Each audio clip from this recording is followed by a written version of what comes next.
What's going on, everyone? So we're all waiting around to see what is going to happen with Jerami Grant. Is he really going to eventually be a Los Angeles Laker? Kind of got, some mixed reports, although like the one report that's kind of going against the grain is just a random Blazers writer. Like the consensus has kind of been that like, hey, the Lakers are refusing to give up both first. Things could change, right? Like it's very possible that the Lakers feel the pressure of all these teams getting all these various players and teams are improving and getting better. And it's like, man, we really got to do something because we want to be able to compete. We want to be able to contend, so maybe Portland, they're staying strong. They're standing pat on the 2 first. Maybe they're looking at it as like, all right, I guess let's just cave. But again, based on the report, Rob Pelinka decided, hey, I can't do it and backed out at the last minute. But it does beg the question of, are the Lakers inevitably going to have to overpay for a guy? Even if it's not Jerami Grant, right? Maybe it's not, 2 firsts for Jerami Grant. Maybe it's a first for a guy that you probably shouldn't have to give a first for, right? Or maybe it's like Cam Johnson, for example, right? Like the Lakers are reluctant to give up a first for Cam Johnson. I would be too, given Cam Johnson's injury history. And again, like Cam Johnson would be great, but there is a real injury history with him, and there is questions of can he stay healthy and on the basketball court, right? And it's like you give up your assets to go get a guy like that, it's a problem. The other real problem is the Lakers need more than just a Jerami Grant. It's something I've always maintained. If the Lakers land Jerami Grant, are they better? Absolutely. Because they just got a legit, sizable, versatile wing that is a legit two-way that can defend multiple positions, play multiple positions, knock down the 3 ball, give you, 20 plus on any given night. He would immediately be the 3rd best player on the Lakers. He would. Right? So I like the idea of Jerami Grant. I am all for going and getting a guy like Jerami Grant, but I don't believe the Lakers can afford to overpay for Jerami Grant. I think if the Lakers do end up overpaying, that's not good because, yes, I do believe the Lakers are better. I do believe that they have a real shot to come out of the West, and I wouldn't be shocked if they are maybe even better than I fathom, but it's still like if you're going to sell the farm, you want to sell the farm for as close to a sure thing as possible. Now, obviously nothing is, right? Like, if the Lakers could get 3-piece, they could get Jerami Grant and 2 other guys, right? And it's just like, wow, Lakers are the best team in the league. And JJ Redick could be, an incredible coach right out the gate. Like everything could go right for the Lakers and still not win a championship. There are so many things and factors and just dominoes that need to fall into place for you to win. So again, but you want to give yourself the best shot and potential, and the Lakers are limited on the assets that they have in order to create a real contending roster. So the Lakers need to continue to be patient. They need to continue to play it right because, again, Jerami Grant is great, but you got to get something else.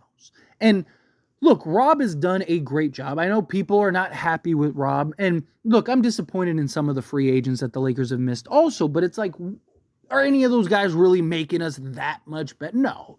Right? Even if they got a Tyus Jones. Like, Tyus Jones doesn't make any sense right now unless the Lakers pull off a trade and they trade D'Lo. But supposedly the Blazers don't want D'Lo. Right? So the Lakers may end up keeping D'Lo and still get Jerami Grant. And at that point, you don't need, like, Tyus Jones is pointless, right? Like, I mean, granted, you could have him in a backup role, but he's probably not coming to the Lakers for a backup role, right? Probably still would have went to the Phoenix Suns, right? Spencer Dinwiddie would have been nice. I would have loved to have Spencer Dinwiddie back, but again, begs the same question, right? The only one that I'm kind of like, I really wish that the Lakers would have gotten is a Gary Trent Jr. He's the guy that I was like, man, he's good enough to where you just get him and figure it out. But look, Rob has, in my opinion, done a good job of staying patient, remaining patient, letting things unfold and evaluate. I know it's so hard to be impatient. Believe me, I want something to happen now. frustrates me seeing all these things go on. But take a step back, take that breath, and you really evaluate and you go, okay, a lot of time between now and training camp. A lot can happen in that time. And Rob Pelinka needs to continue to remain patient because a team like the Blazers, closer to that they get to training camp, the more that they start feeling the heat of Jerami Grant. And now it's like, we just got Denny. Do we really want to bring in Jerami Grant? And now he's taking minutes and shots and all that stuff from our young guys, him and Murray. And it just, you want to kind of put as much pressure on Portland as possible. Maybe Portland will cave. Maybe they will say, all right, fine, go ahead, here you go type thing. That would be ideal. But even then, it's still, Rob has to continue to stay the course. Because if you end up overpaying, now you're in trouble. Because now you're missing out on the potential of that other piece that is necessary. Again, center. Like, Lakers could really use a backup center.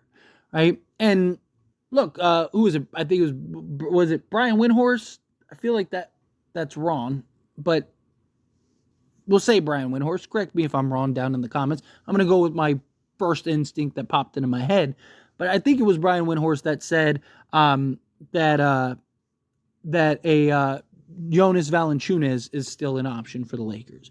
Well, that only happens if you still have the assets to go do that, right? And you haven't overpaid for 15 guys. Now, I don't think you're trading a first for Jonas Valanciunas, but you get the point, right? Like, if you overpay for guys. But the Lakers, can they get a Walker Kessler? Can they get a Carter Jr.? Can they get, especially if they can keep D'Lo? Because supposedly the Orlando Magic want D'Angelo Russell because they want a real playmaking point guard.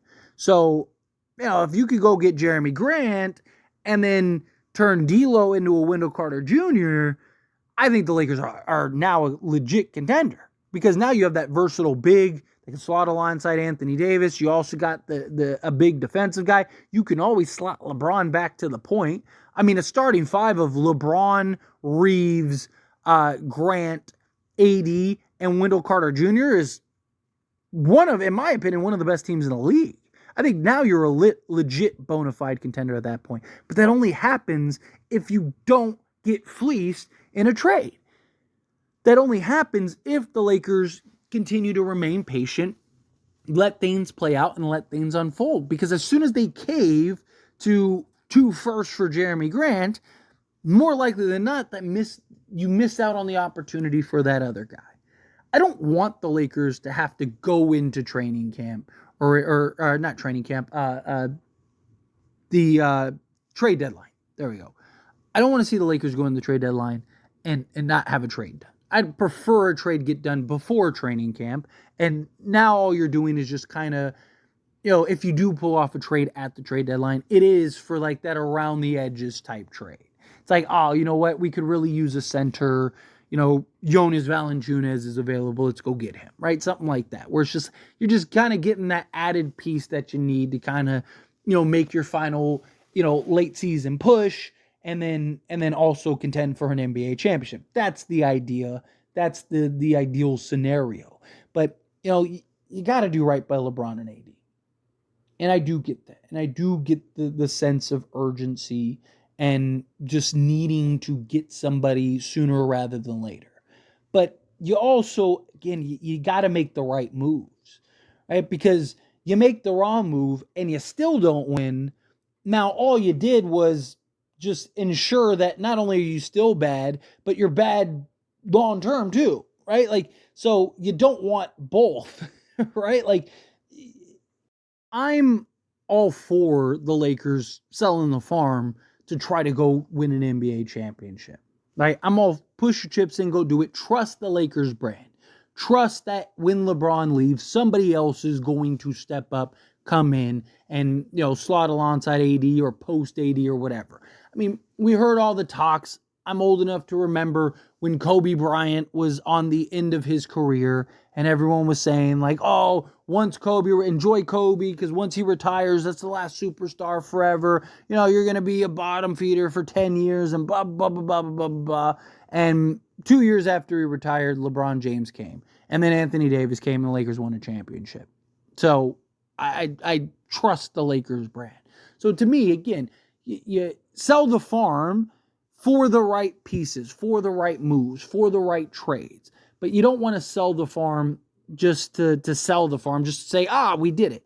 No trade is better than a bad trade, right? And I don't want to see the Lakers heavily overpay for something that just, yes, it makes us better, but it doesn't really make us, like, we're not, a top 3 team in the league, to where it's like, us, Boston, and, Denver are the only 3 teams that are probably winning this year, right? Like, I just don't feel that with just Jerami Grant. Now, again, obviously there's a lot of factors that go into play, right?